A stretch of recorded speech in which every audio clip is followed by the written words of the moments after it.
जय हिंद दोस्तों। आज जानते हैं भारत में मुगल वंश की स्थापना कैसे हुई और बाबर को भारत किसने बुलाया। तो चलिए शुरू करते हैं। बाबर जो फरगना का शासक था, उसने 1504 ईस्वी में काबुल पर कब्जा कर लिया और काबुल पर भी शासन करने लगा। इधर भारत में लोधी वंश का आखिरी सुल्तान इब्राहिम लोधी शासन कर रहा था। इसके कामों से इसके अधिकारी खुश नहीं थे। दौलत खान जो इसका पंजाब का गवर्नर था, वह इसके कामों से खुश नहीं था और इसको गद्दी से हटाना चाहता था।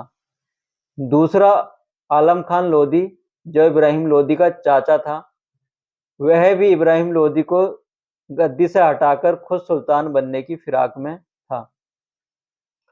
तीसरा, महाराणा सांगा जो मेवाड़ के शासक थे, उनकी भी इब्राहिम लोधी से बनती नहीं थी, क्योंकि 1518 ईस्वी में खतौली के युद्ध में और 1519 ईस्वी में धौलपुर के युद्ध में महाराणा सांगा ने इब्राहिम लोधी को 2 बार हरा दिया था। खतौली के युद्ध में महाराणा सांगा ने अपना एक हाथ और एक पैर गंवा दिया था। इस प्रकार भारत में ये सब कुछ चल रहा था। उधर बाबर भारत पर आक्रमण करने की योजना बना रहा था, क्योंकि उसने इससे पहले भी 1519 से 1524 तक भारत पर 5 बार आक्रमण किए, लेकिन असफल रहा। उसका भारत पर आक्रमण करने का मुख्य कारण था अपने साम्राज्य का विस्तार और अपने पूर्वज तैमूर लंग के द्वारा जीते हुए क्षेत्रों को दोबारा से जीतना। इस प्रकार उसने कई बार भारत पर आक्रमण किए, लेकिन वे असफल रहा। 1526 ईस्वी में इन लोगों ने बाबर को भारत पर आक्रमण करने का निमंत्रण दिया।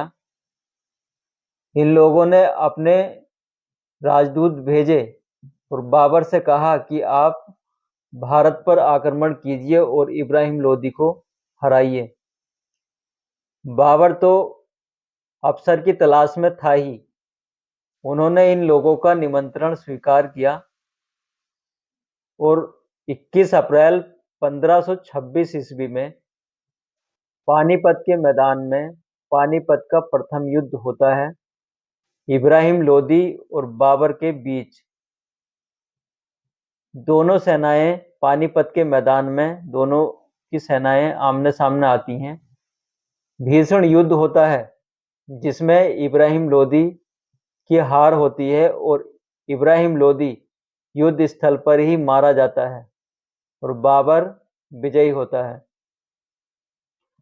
बाबर ने अपनी आत्मकथा में लिखा है कि महाराणा सांगा ने भी अपना राजदूत भेजा था, निमंत्रण दिया था भारत पर आक्रमण करने के लिए और सेना का सहयोग देने का भी वादा किया था, लेकिन कुछ इतिहासकार इसको नहीं मानते।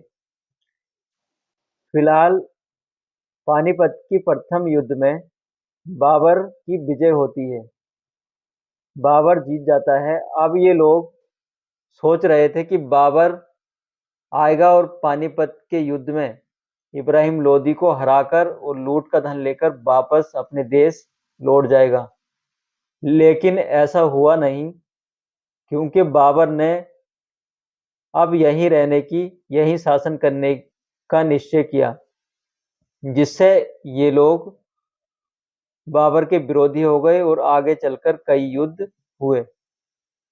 तो इसी प्रकार की इंफॉर्मेटिव वीडियो के लिए प्लीज चैनल को सब्सक्राइब करें, पेज को फॉलो करें। धन्यवाद।